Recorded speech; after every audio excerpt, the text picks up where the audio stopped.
The Zuck releases a new social media platform. Larry Fink, the CEO of BlackRock, is now a Bitcoin maxi, and Pokemon release a new game. Let's get into it. So Threads is now upon us. It has been released. I've personally downloaded it. I gave it a little go.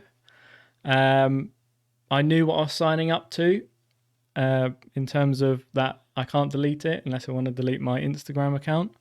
But I'm okay with that. It's not too bad. I can, if I don't want to use it, I'm just going to leave it, kind of thing. But first experience is pretty good. I like the simplicity of it, and obviously, it's very similar to Twitter. But is it going to take over from Twitter? I don't think so. I see Threads almost like the TikTok compared to YouTube. So Threads, like TikTok, is the place where you go for a simple experience where you're not fussed what you watch. You just want to watch something, and in terms of what you get is kind of random, or I guess calculated through an algorithm of what it thinks you like. So you're not really there for a specific reason. You're just there to doom scroll, essentially, waste some time. Whereas Twitter still remains like YouTube, where you go there for a specific subject. You go to learn about something specific, gain a deeper knowledge of something, like like a tutorial or something like that. Where it comes to YouTube, whereas Twitter, it's usually obviously news. You're trying to find a thread or like a deep dive into something that you want to learn more about. So I think they can coexist, Threads and Twitter, for sure. Obviously, Elon is still going to be pissed because it's still going to take attention away from Twitter. But I think they will. I think the dust will settle and they'll coexist just like every other social media platform. They find their space within their niche, and I think Threads definitely offers that kind of like TikTok vibe, simplicity, but on the kind of written social media type side instead of the visual like video side. But first impression's good. My only worry is that it's very easy to post links on Threads. It's kind of one of its main almost features, where it's really kind of easy to post a link and go from there to another kind of, I guess, website. And that for me just screams like it's just going to encourage bots, scamming bots, just constantly posting websites to scam people. It's good for now, but I think it's because it's new. It's got that kind of new app, fresh feel about it. But in terms of what it offers, it definitely encourages a lot of kind of malicious activity in terms of bots posting malicious links, because it's so easy to post links. So where it goes, I don't know, but I would encourage people to try it out if they don't care about the fact that it links to your Instagram account and you won't be able to delete it without deleting your Instagram account. But I'd encourage people just to give it a go if they don't worry about that, because it's quite a nice experience for now. But where it ends up, say, in the next year or so, is anyone's guess, to be honest. But they're boasting some nice numbers: 30 million users within the first 4 hours of it being launched, which is pretty crazy. But again, that probably it'd probably be less if people were actually allowed to delete it after trying it out, which they obviously weren't. There's obviously some big names that are already on there, but that's obviously inevitable because it just offers more exposure, more reach for these kind of celebrities and these big companies. There was obviously talks of Elon Musk suing Mr. Zuck here for just pretty much copying Twitter. It's exciting to see where it ends up, this Threads, but for now it's a nice little platform. It's quite easy to I'm just posting a few of my kind of reels on there for now, and a few just I'm just using it like Twitter, really. It's less professional in terms of like value I'm trying to offer on there, and more just personal thoughts and just like kind of my reels and my videos. that kind of stuff. So I'll probably leave the more professional stuff on Twitter, and for Threads, it'll probably just be more kind of fun stuff that I'm just interested in within that moment. So I mean, and that could be its niche, just a more kind of personal, communicative kind of app, whereas Twitter is a more professional, where you kind of, you know, show your knowledge and offer value to your followers. Bitcoin is an international asset, and that was said by Larry Fink, CEO of BlackRock. He is very bullish on Bitcoin now, which is quite funny because it wasn't long ago that he was very, not really, I mean, he wasn't against Bitcoin, but he wasn't very, he wasn't encouraged by it. He wasn't interested in it. And he also said that his clients weren't interested in it as well, which I doubt. I'm sure that they did show some interest in it, but they obviously just, BlackRock themselves weren't interested in offering that kind of, well, Bitcoin itself. But now they are. Larry Fink has changed his agenda on Bitcoin. Whether it's because he has just kind of discovered the utility of the technology and sees its advantages, or they've seen a way they can manipulate it and use it to their own advantage for financial gain, essentially. You know, either one of those two, it's still going to probably put the price up with Bitcoin. So I guess if you're an investor, it's a good thing.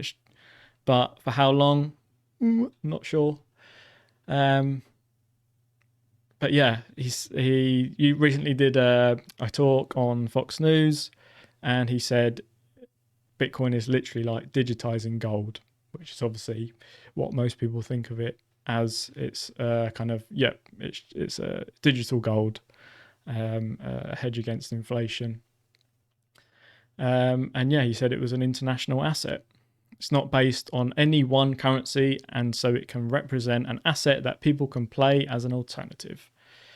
Yeah, and he also says it's a hedge against inflation. So interesting. Obviously, the Bitcoin ETF did get rejected by the SEC. They're obviously currently amending a few things that the SEC needed changing. They've just making things a bit more clear on there. And I think it's October or some point early next year that they're allowed to reapply. I don't think they can reapply straight away. Obviously, the other kind of asset managers like ARK Invest are obviously doing the same, where they're making those same changes so they can try and be the first to offer a Bitcoin ETF. I think if anyone is going to be the first, it will be BlackRock, because they just have, I guess they have the power in order to make sure they are going to be the first to, pay the right people to that have the power to decide who's going to be first. But in terms of price action, it's all good news. Larry Fink's on board. As much as you think that that's a good thing or not, it's obviously a good thing for the price. So yeah, interesting to see whether the ETF on the second attempt will get rejected or not. I think as soon as we do get a Bitcoin ETF, the price will fly, that's for sure. And maybe the fact that it got rejected the first time is all coordinated, because they know the halvening is coming up next year, and they want to align the acceptance of a Bitcoin ETF with the Bitcoin halvening, so it kind of makes that price really, really explode. It gives these big asset managers more time to accumulate, and then they'll just bring out loads of really good news during the Bitcoin halvening that ultimately makes the price go up anyway, or at least 6 months after, as the kind of supply shock starts to coming into effect. And but yeah, they'll just kind of make all those things happen at the same time, and the price will explode, and they'll be able to make lots of money, and hopefully a lot of us will be able to make lots of money as well.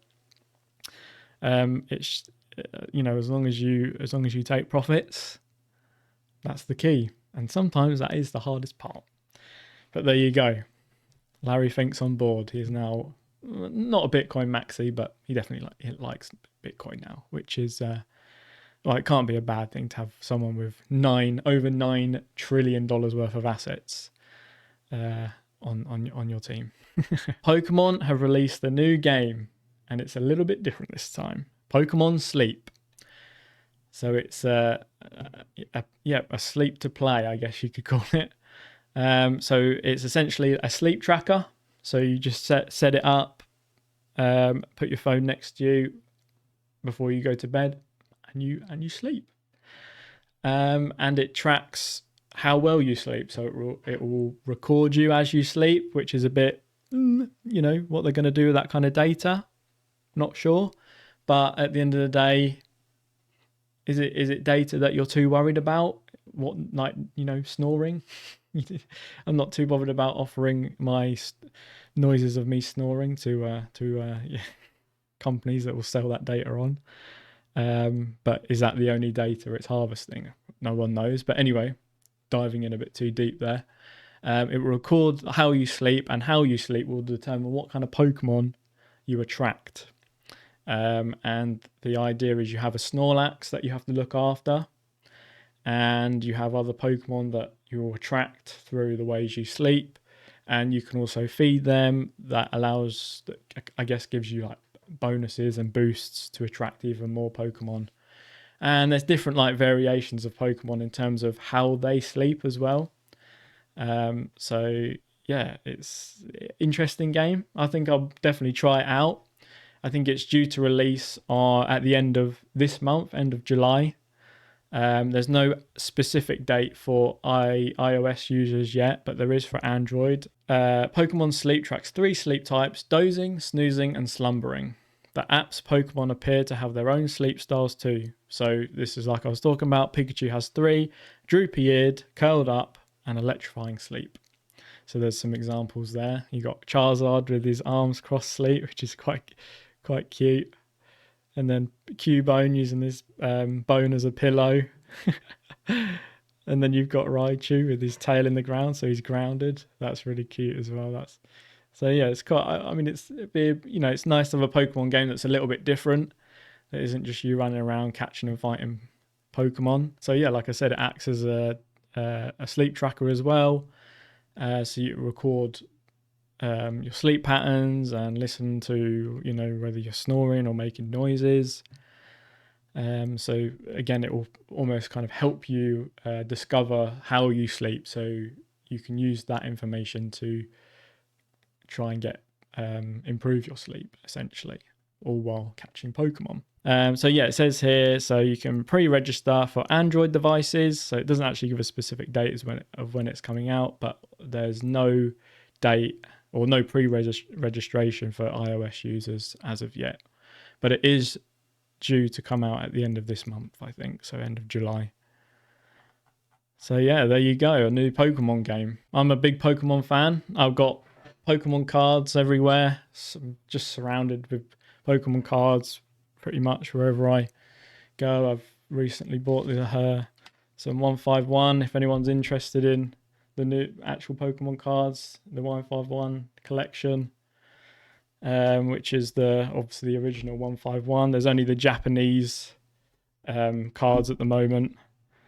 So usually, I mean, if you're a UK or US citizen, the best way I've found to get these 151 packs is through TikTok, actually, to buy them off TikTok rip and shippers who just obviously open Pokemon packs on TikTok live, and and obviously they sell packs. They're usually quite good at getting hold of the Japanese stuff, and a lot of them do offer quite reasonable prices.